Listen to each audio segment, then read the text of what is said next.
over the fairness of the trial. Correspondent Paula Slier is in the Bulgarian capital of Sofia, where she spoke to the mother of one of the nurses. It's been 8 long years, and during that time Zorka Anichkova has seen her daughter only a handful of times. Her New Year wish is to see her again, but this time not in photographs. My daughter named 2 Libyan guards. I call them pit bulls. They tied her hands to a rope like Jesus. They beat her genitals. They tied her to the window for hours and sent electricity through her body. She has severe wounds all over her body. Zorka's daughter, Kristiana Voldova, is one of 5 Bulgarian nurses who, together with a Palestinian doctor, were sentenced to death last month in Libya. The 6 were found guilty of intentionally infecting more than 400 Libyan children with the HIV/AIDS virus. But independent scientific evidence found the opposite. It proved the children were infected before the nurses even arrived at the hospital. The decision is now being appealed in 2 higher courts. I think this case eroded the relationship between both countries.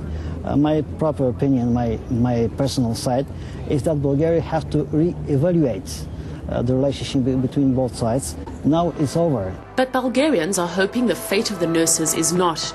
On January the 1st, amid celebrations marking their country's entry into the European Union, hundreds of thousands donned ribbons supporting their cause. Throughout the country, people are wearing ribbons like this that read, "You are not alone," a show of support for the 5 nurses and part of a campaign to put pressure on the European Union to secure their release. But time is running out, and as night descends on Sofia, many here are fearing the worst. A symbolic statue of freedom stands tall in the presidential complex. But we will do all we can do as simple people.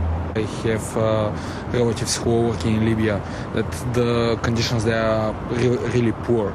So most likely it's just an excuse. For Zorka Anichkova, the new year has brought a familiar pain. She fears she might never see her daughter again.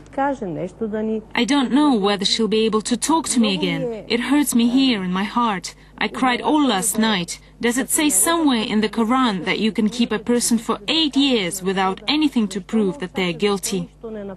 But Libya's leader, Colonel Gaddafi, is determined to push ahead with the sentence. Paula Slier, Russia Today, Sofia, Bulgaria. The remains of a Russian rocket that launched a French space telescope last month have apparently come down in Wyoming. The remnants of the rocket appeared as a fiery stream of meteors falling from the sky, and U.S. air defense officials are trying to confirm whether pieces of the rocket may have hit the ground in the state of Wyoming.